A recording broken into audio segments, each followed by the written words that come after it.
மரணமே உன் கூர் எங்கே, பாதாளமே உன் ஜெயம் எங்கே?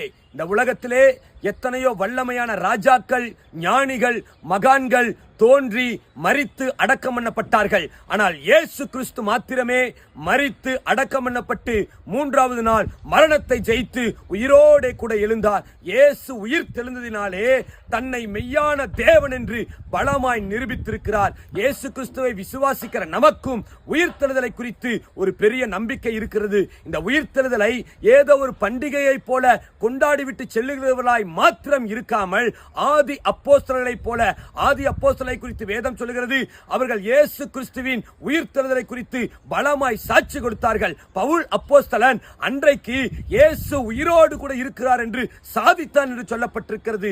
எபிரேயர் 11வது அதிகாரத்திலே வேறு சிலர் மேன்மையான உயிர்த்தெழுதலை அடையும்படிக்கு விடுதலை பெற சம்மதியாமல் பாதிக்கப்பட்டார்கள் என்று எழுதப்பட்ட